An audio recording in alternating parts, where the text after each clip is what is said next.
Chinese President Xi Jinping is due to travel to India later this week. He'll meet with Indian Prime Minister Narendra Modi for a second informal summit. The first one was in Wuhan last year. So this is a highly anticipated engagement. But before this happens, guess who's in China?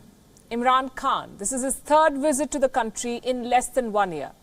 So what is the Pakistani Prime Minister doing in China and why has he gone now? What is the Pakistani Army Chief, more importantly, doing with him there? Some serious subcontinental power play is underway. On Gravitas tonight, we'll answer the 5 big questions that basically cover this story involving India, Pakistan and China. Question number 1. What is Imran Khan's latest visit to China all about? It's all about Kashmir. Again, realizing that the diplomatic campaign to quote-unquote internationalize Kashmir has failed, the Pakistani army has gone into an overdrive. And the focus of the visit is not Imran Khan. All eyes are on the Pakistani Army Chief, General Qamar Javed Bajwa. He too is in Beijing, chaperoning the Prime Minister as it were. According to a report, General Bajwa and Imran Khan went to China separately. Bajwa arrived on Monday, Khan landed on Tuesday. Gulf News reported that the Pakistani establishment is trying to convince China to support it on Kashmir.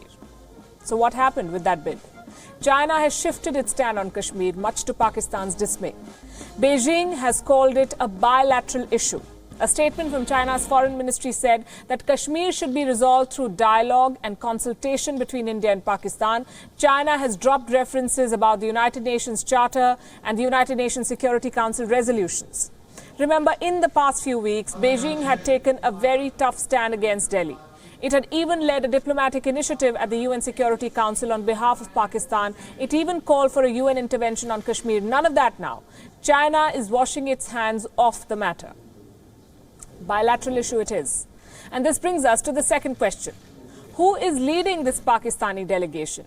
Is it their army chief or their prime minister?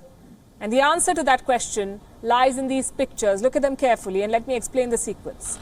The man walking and shaking hands is the Chinese Prime Minister, Li Keqiang. He is meeting with the Pakistani delegation.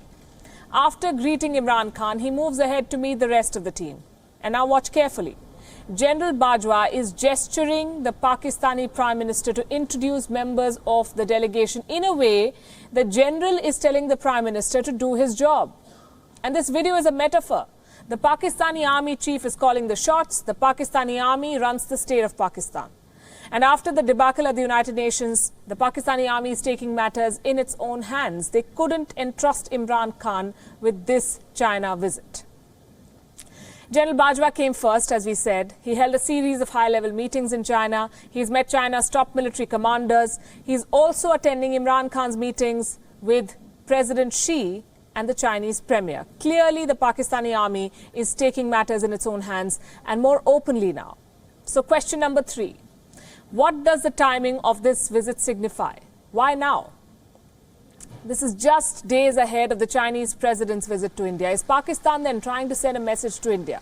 Does it hope to win more concessions from China? Whatever the plan was, it hasn't worked. China will not take sides before the informal summit in India. A balanced statement on Kashmir is proof of that. Question number 4. Does this mean then that there has been progress between India and China? Is the Wuhan spirit intact?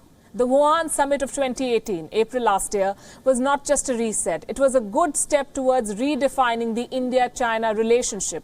A broad framework to deepen ties was laid out.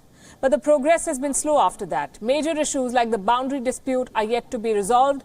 Issues such as trade need a lot of work. But the leadership on both sides, Prime Minister Modi and President Xi, are still willing to talk, and that is an encouraging sign. That brings us to question number 5. China, India and Pakistan. Who is the third wheel in this relationship? It is safe to say that China will not pick one over the other. This is more of a balancing act. China wants to keep Pakistan on its side, but it's more of a colony now. China doesn't have to appease Pakistan anymore. They've bought it. India, on the other hand, is a market China wants to benefit from.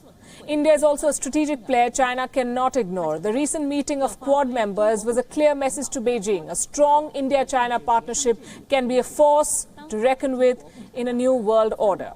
Investments in Pakistan give China a regional edge and a mountain of debt. It's not really a tough choice.